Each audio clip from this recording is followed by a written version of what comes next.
My name is Grizelda Grootboom. I grew up in Cape Town, the Western Cape, in the District 6. And in that, we met a lot of people that came through, and I met a friend that comes from a normal household, no environment, but she was just one of those girls that would go out clubbing, and she used to come and hang out with us.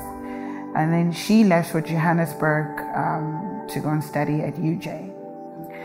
And then I turned 18, and then the state orphan house was like, okay, so you're 18 now, and you didn't do much with your life while you were here, where the opportunity got, and you gotta go because it's too overcrowded.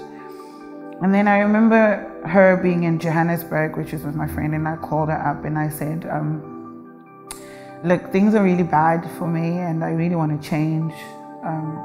You know, Cape Town, I don't want to be here anymore, I just want to be out. And you've seen where we stay, can you help me out? And you know, your parents are great, and you in Joburg, and you probably have your own place. Can you help me? I promise I will do anything. And she said, yeah, of course, you know, come through, get yourself here, and you can do that. And I got to Johannesburg a day and a half later in Park Station. She picked me up, and I was so excited to see her because she was a friend to me. That's one thing I knew. And she let me in the house and just walking through comfortably, and she's like, this is gonna be a room. It was very, very empty. And I was like, okay, you didn't hook me up with anything or something? And she's like, man, this is Joburg, you can find something in 2 days time. And I said, okay, I'm just gonna pass out for a minute and get some rest. And she's like, oh, okay, cool, no problem. I felt safe, I felt okay, and I said, okay. And that was the last time I saw her. In that couple of hours, it didn't take long. A couple of guys walked in. First thing I felt was a punch in my face, which really shocked everything in me, but not the punch, but I think I was confused what's happening. And the more I felt confused, the more smacks and kicks and punches I got. And while that was happening, I was being undressed. And in my mind, the only thing I was thinking is like, where is she? What's going on? And the more I thought about that, the more I went numb. In my mind, I mean, I just saw her, and I was getting angry and angry and angry. But the more I get angry, the more I felt I was getting helpless, because they tied up my hands, they undressed me, and then they covered my eyes with sellotape, and that's the only sound I had in my head. That was it.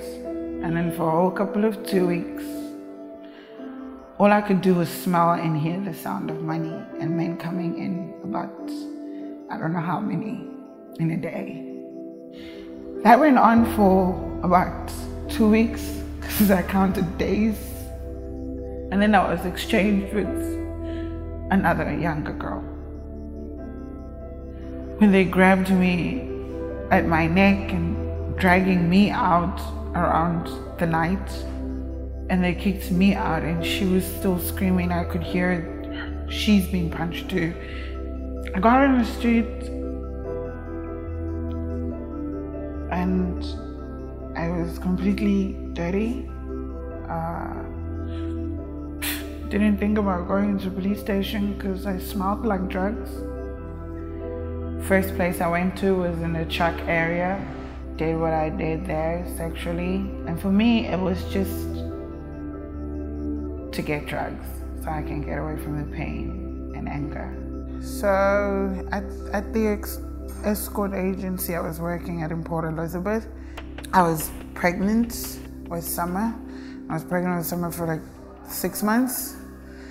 And then they said it's not acceptable.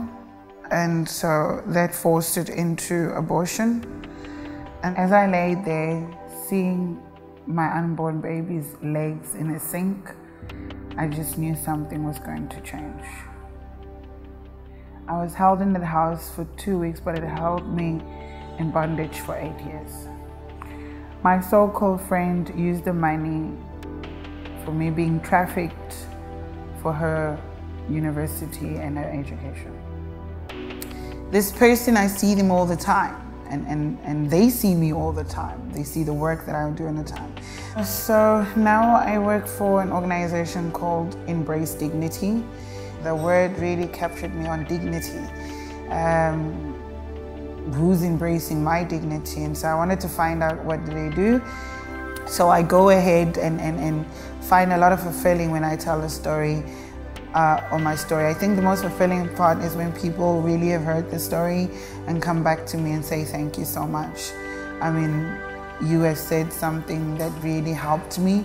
It might not have been on human trafficking, but it really opened my eyes that it could happen right next door and it could happen right with me. So it's a very, very beautiful organization, just going back and feeling safe in the organization and knowing that my dignity has been restored.